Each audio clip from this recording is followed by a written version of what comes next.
Good afternoon, ladies and gentlemen. Welcome to another Propagandacast Lehr. My apologies for not being there the last time, but sadly that was a surprise patch which slightly messed things up in terms of replays. I had nothing to go on. But we are back and we're off to the Su85 medium tank destroyer. I do believe, in fact, this is the Su85M, which was a slightly modernized version of it with slightly better armor. But that's another discussion. We are looking at the Soviet tank destroyer. In fact, I'm pretty sure this is in fact the best tank destroyer in the game currently. You might say, well, what about the Elephant? Well, the Elephant's doctrinal, it's expensive, and it really misses often. At least in my personal opinion. Whereas this one shoots also quite fast, has reasonable range, good frontal armor, really counts amongst it, and also, you know, a reasonable price. 320, 150 fuel. I mean, it's about the same as a Panzer IV, but, you know, eats up panzers pretty much of all kinds. Including Tigers if it's well handled. So let's have a look at this dangerous machine here. Again, quite a bit of range on this beast.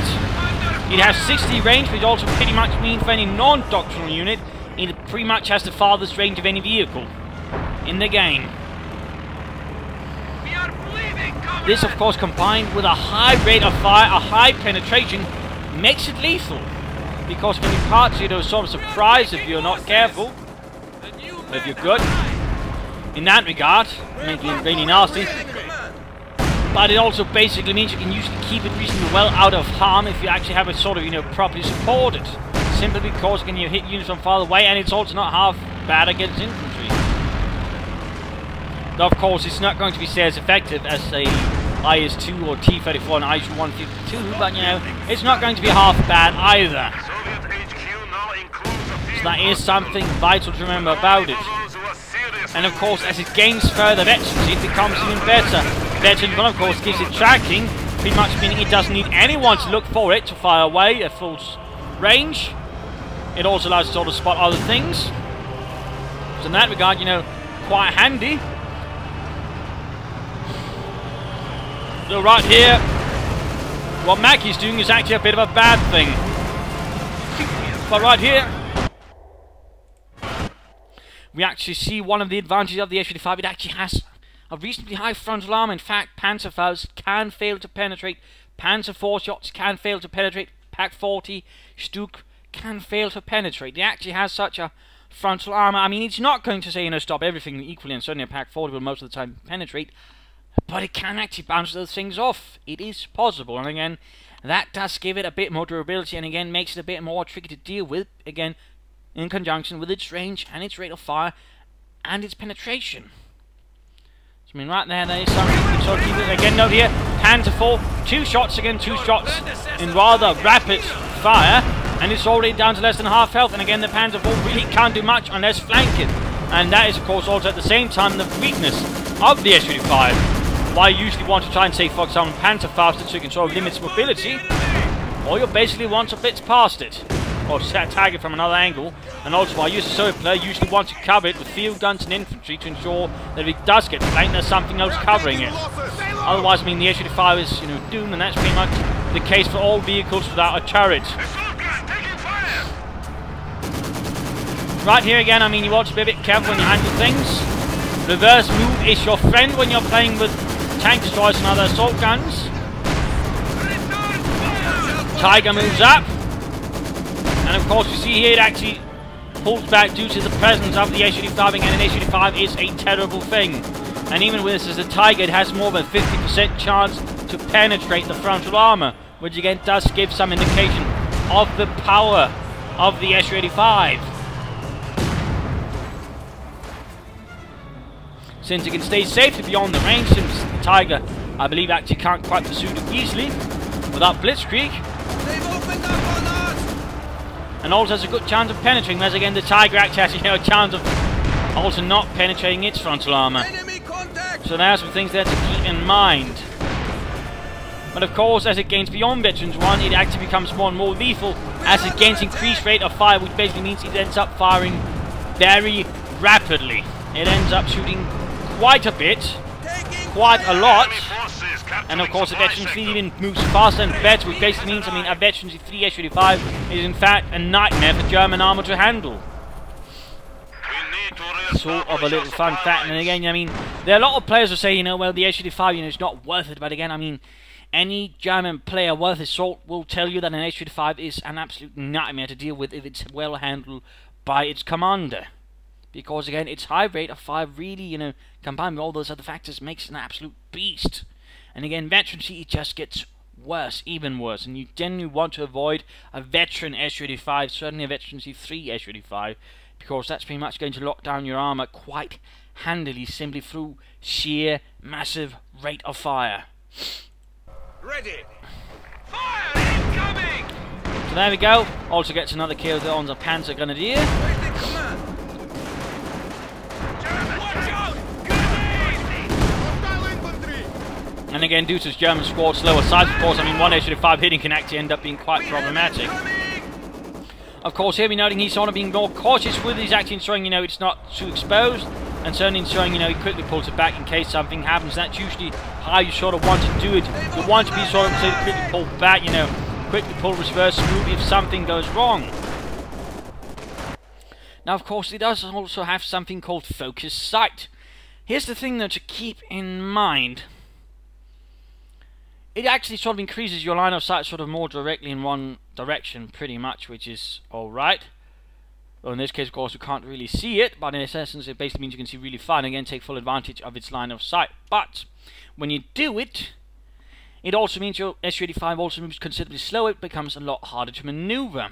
And here's the thing, a lot of novice players, a lot of raw players tend to, you know, just pop it automatically, which also means your S-35, while it certainly can see farther, at the same time, it's also much more vulnerable to enemy armor, since again, the tanks can much more easily outmaneuver it.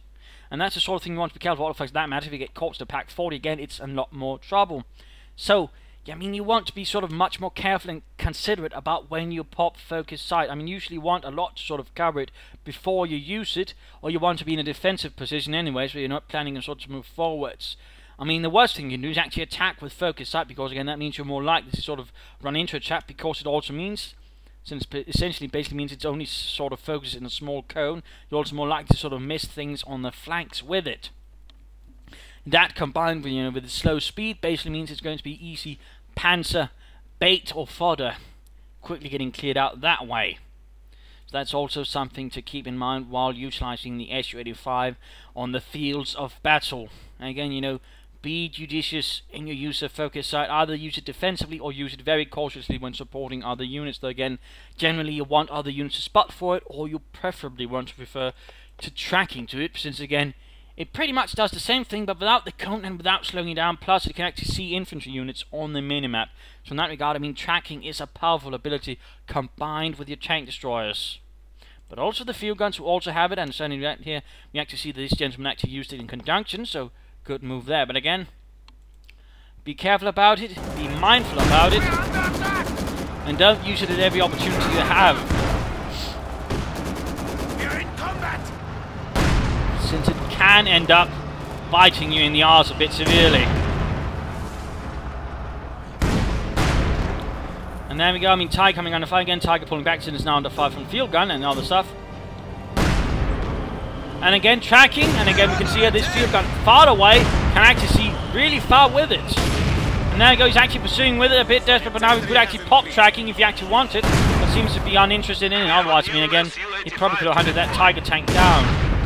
And again, as you define field gun, it needs to be a threat to a Tiger.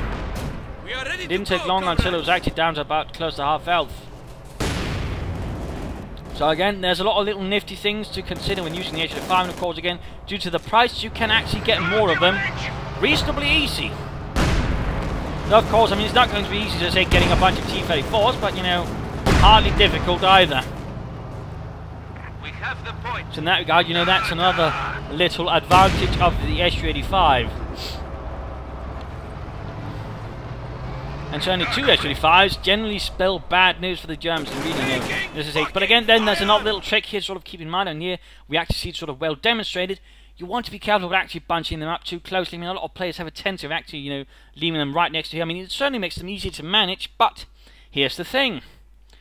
If a tank then proceeds to flank them, they're going to be in a lot more trouble, because, I mean, let's just imagine both are here, I move in with a tank here, they're both going to have to turn, and again, they're going to pretty much be turning at the same spot, which pretty much means if the Panzer just keeps moving, the Su-85s will keep turning and they'll never hit it. Whereas this sort of situation actually means, and this is sort of more of a deeper situation, and basically means, you know, okay, we'll just sort of rerun the same situation. I flank, say, this tank, and again, we ignore the field gun, but I come rushing in here. For example, I flank this Su-85, but this time around, now this Su-85 can just slowly turn, and, you know, while the Panzer IV is keeping, or Panther or Tiger, whatever, is flanking this one can actually just keep shooting at the tank flanking. I mean, this is usually in that regard, you know, good formation, if you will, to sort of ensure you get the most out of your tank destroyers and also make it much harder for the opponent to flank. I mean, spacing is good in those regards. It makes it harder to sort of outmaneuver. So keep that in mind. Spacing is good as well when it comes to, you know, using numerous tank destroyers, and that also applies to field guns, packs, Sturmgeschütz, whatever. I mean, in terms of, again, assault guns, a bit of spacing does wonders. So, I think that will be all for it. Again, you know, keep in mind, focus sight, defensive or cautiously used otherwise, tracking better. Note, again, be careful about flanking. Always try to use its range again, and keep in mind, it's a powerful tank destroyer. Powerful, and again, you know, spacing is good. Spacing is good. Anyways, this is Imperial Dane saying cheers. Hope you've learned a lot from this. Hope you've gotten a clearer insight into the workings of the Su-85 in fighting with it and against it. This is Imperial Dane saying cheers.